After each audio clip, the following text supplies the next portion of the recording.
Absolutely. Prince Louis making his debut on the balcony. That's a very lovely sight.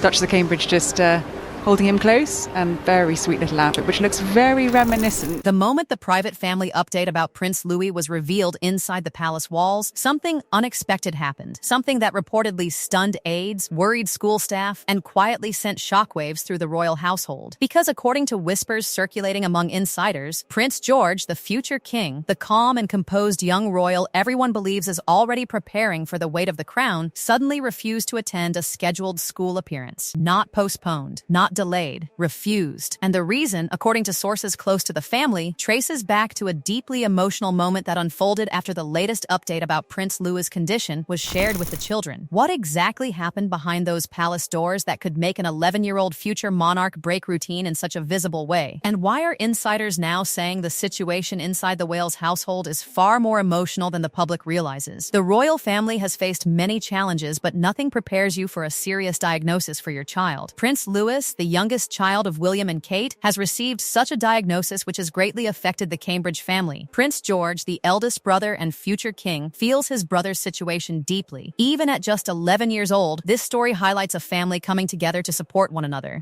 Prince George's emotional react. Inside the family, the atmosphere reportedly changed the moment doctors gave William and Catherine the newest update regarding Louis. The condition, insiders claim, is not considered life-threatening, but it is something that will require ongoing management and careful monitoring for years to come. For parents, that kind of news is complicated enough. For siblings, especially one as protective as Prince George, the emotional weight can be even heavier. And according to people familiar with the situation, William and Catherine made a deliberate decision that night. They would tell George and Charlotte the truth themselves rather than allow rumors or whispers from palace staff to reach them first. The conversation reportedly happened quietly inside their private family sitting room, away from cameras, away from aides, away from the machinery of monarchy, just parents and children confronting something real. Those present say George listened more intensely than anyone expected. He asked questions, thoughtful ones, questions about what the condition meant, questions about whether Louis would have to change how he plays, how he learns, how he lives his daily life. At first, the conversation remained calm, but then something shifted. As the reality settled in, George reportedly became emotional in a way his parents rarely see from him. The serious young prince, who is usually described as composed, measured, and remarkably controlled for his age, suddenly broke that calm exterior. He cried, not loudly, not dramatically, but with the kind of quiet emotion that catches adults off guard. Because what George understood in that moment was not just medical information. He understood that someone he loves might face struggles he cannot fix. And that moment appears to have set off the chain of events that led to the school appearance controversy. The next morning, George had a scheduled school activity that involved a small public appearance connected to a community program. Normally, these events are simple, controlled, carefully planned so the young prince can experience normal school life while still fulfilling small elements of royal visibility. But according to insiders, George did something unexpected when aides reminded him of the appearance. He refused, not angrily, not dramatically, but firmly. Sources claim he told his parents he did not feel comfortable attending while Louis was dealing with something serious at home. One palace staff member reportedly described the moment as heartbreaking and strangely mature at the same time. Because George wasn't rebelling, he wasn't throwing a tantrum, he simply said he wanted to stay close to his brother. That decision reportedly sparked a quiet discussion between William and Catherine about how to handle the situation. On one hand, they want their children to grow up understanding responsibility. On the other hand, they also want them to remain children, not miniature public figures forced to perform while dealing with personal family emotions. According to sources familiar with the household dynamic, William in particular recognized something in George's reaction that felt familiar. William himself grew up inside the monarchy while dealing with emotional family events that were often hidden from the public, and insiders say he has long promised himself that his children would experience things differently. So instead of forcing George to attend, the family made an unusual decision. The appearance was quietly adjusted. Officially, the explanation was simple scheduling flexibility. Unofficially, insiders claim it was a moment where William and Catherine prioritized emotional well-being over royal expectations. But that wasn't the end of the story. Because in the days that followed, people around the household reportedly noticed subtle changes in George's behavior. He began spending more time around Louis, checking on him frequently, asking questions about how he felt, suggesting games that Louis enjoyed even when they weren't George's favorites. One staff member reportedly said George had adopted what they described as a gentle guardian attitude toward his younger brother. Not overbearing, not dramatic, just almost quietly protective. And that quiet protectiveness may be the real reason this story is spreading so quickly among royal watchers, because it reveals something about the future king that the public rarely gets to see. The monarchy has often been associated with emotional restraint, distance, and formality, but the younger generation, especially the children of William and Catherine, appear to be growing up in a very different emotional environment, one where feelings are acknowledged rather than hidden. Still, the situation also raises complicated questions. If George is already feeling responsible for Louis's well-being at such a young age, how do William and Catherine ensure he doesn't carry too much emotional weight too early? How do they balance compassion with the reality that George will one day lead an institution built on duty and resilience? And perhaps most intriguingly, could this moment be shaping the character of the future king in ways the public will only understand years from now? Because according to insiders, what happened after George refused that school appearance may have revealed something even more surprising about the young prince's mindset, something that reportedly prompted a late-night conversation between William and Catherine about how deeply George is internalizing Louis's situation. And that conversation is where the story becomes even more unexpected. What happened after that quiet refusal at school did not end with a simple change in schedule. In fact, according to people familiar with the inner rhythm of the Wales household, the days that followed revealed something far more revealing about Prince George's emotional world than anyone outside the palace might expect. Because once the immediate family conversation about Prince Louis's condition had settled, a new pattern reportedly emerged, one that made both William and Catherine realize just how seriously their eldest child had taken the news. Sources say that George didn't simply express concern once and then return to normal life. Instead, he reportedly began paying much closer attention to Louis's daily routine. He would ask staff small questions that normally wouldn't cross an 11-year-old's mind. Was Louis feeling tired today? Did the doctors say he should rest more? Was there anything he shouldn't do during playtime? To outsiders, these might sound like ordinary sibling questions, but within the context of the palace, where George is often described as careful, thoughtful, and unusually observant for his age, these questions reportedly stood out. They revealed a young boy trying to understand a situation he cannot control. And that realization is exactly what reportedly prompted William and Catherine to sit down with George again for another conversation. Because while his protectiveness toward Louis was touching, his parents also understood something very important. George is not just an older brother. He is also a child who carries a future few people in history have faced. One day, he will become king. That reality already shapes many aspects of his upbringing, from how he behaves in public to how he processes responsibility. William and Catherine have long tried to shield their children from feeling the full weight of that future too early. But moments like this make it clear that George is already developing a strong sense of duty inside his own family. During that private discussion, insiders claim William explained something to George that would later become an important lesson for him. Supporting someone you love does not mean carrying their burden alone. It means being present, being kind, and still allowing life to continue. The message was simple but powerful. Louis's condition, while serious enough to require attention, does not mean the family must stop living their lives. They will adapt. They will manage it together. But they must also allow Louis to remain Louis, playful, energetic, and mischievous in the way the public has come to recognize during royal events. According to sources, Catherine added something equally important during that conversation. She reminded George that the best way to help his brother was not by worrying constantly, but by continuing to be the big brother Louis already loves. The one who plays games with him, the one who includes him, the one who makes him laugh. In other words, George's greatest role is not caretaker, it is brother. That conversation reportedly shifted something inside the young prince. Because while George continued to show concern for Louis, observers around the household say he also began relaxing slightly after that talk. Instead of hovering over Louis, he returned to doing what brothers do best: playing, teasing, competing, and sometimes arguing. One palace staff member reportedly joked that the clearest sign the family was returning to normal was hearing the sound of the two boys arguing about which game to play in the garden. Still, the emotional impact of the diagnosis has not disappeared. And according to insiders, the experience has quietly strengthened the bond between the three siblings, George, Charlotte, and Louis, in ways that outsiders rarely see. Charlotte, who often approaches situations differently from George, reportedly handles the change with a mixture of curiosity and practicality. She treats Louis mostly the same as always, which in many ways is exactly what he needs. But what has fascinated royal watchers the most is what this moment reveals about George himself. Those who have observed him closely over the years often describe him as thoughtful, cautious, and deeply aware of his surroundings. Unlike many children his age, he already understands that his life will be very different from most people's. Yet situations like this, a family challenge, a brother's diagnosis, a moment where emotions break through royal composure, reveal that beneath the title and the expectations, George is still simply a boy who loves his brother. And that may be the most important part of this entire story, because historically, the monarchy often raised heirs within emotional distance. Royal children were expected to remain composed, controlled, and detached from public displays of vulnerability. But William and Catherine appear to be shaping a different kind of royal upbringing, one where emotional honesty is not treated as weakness but as strength. In fact, some royal insiders believe moments like George refusing that school appearance may actually be part of a larger shift inside the modern monarchy. A future king who understands compassion not from speeches or ceremonies, but from real family experiences. A leader who knows what it feels like to worry about someone he loves. A monarch shaped not only by tradition, but by empathy. Of course, the palace itself remains extremely careful about discussing Louis's condition publicly. Officials have repeatedly emphasized that he is a young child who deserves privacy while his family navigates the situation. Details remain limited, and speculation is something the family has tried to avoid as much as possible. The official message remains simple: Louis is receiving the care he needs, and the family is supporting him together. But inside the household, according to sources close to the family, one thing is already clear: the experience has brought them closer. William has reportedly adjusted parts of his schedule to spend more time at home. Catherine, who understands the intense public scrutiny that comes with royal health stories, has focused on maintaining stability for the children. And George, the boy who will one day inherit the crown, is learning a lesson that may shape him more than any royal training ever could. That strength does not always look like composure. Sometimes strength looks like a quiet refusal to leave your brother's side. Sometimes it looks like tears in a family living room where no cameras exist. And sometimes strength looks like an 11-year-old future king simply deciding that on a certain day, being a brother matters more than being a prince. Because behind the palace gates, behind the ceremonies and the headlines, this is still a family navigating something difficult together. And for Prince George, the moment he refused that school appearance may become one of the earliest memories that teaches him what leadership truly means. Not just duty, not just tradition, but loyalty to the people you love most. And if insiders are right, the way George has responded to Louis's situation may already be quietly shaping the kind of king he will one day become.